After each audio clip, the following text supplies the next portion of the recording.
Hi guys, আপোনালোকৰ কেনেকুৱা খবৰ? মোৰ ভাল।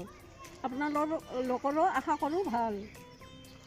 হাই গাইজ, এইখন স্কুলত মই পঢ়ি গৈছিলোঁ আৰু এইখন স্কুলৰে এইখন ফিল্ড আৰু ইয়াতে গৰু ছাগলীবিলাক এৰি দিয়ে বা ৰস দিয়ে, ইহঁতে ঘাঁহ খাবলৈ পায় আৰু। হেল্ল' গাইজ, এটা বহুত ডাঙৰ খবৰ এটা মই দিওঁ। আমি এখন চিনেমা বনাইছোঁ।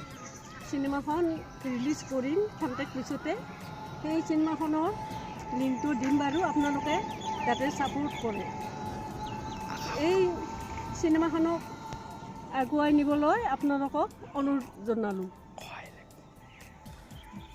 হাই গাইজ, এতিয়া মই কি কওঁ, এইখন আমাৰ ঈদগাহ ফিল্ড, এইখন আৰু ইফালে চাব চেণ্টাৰ।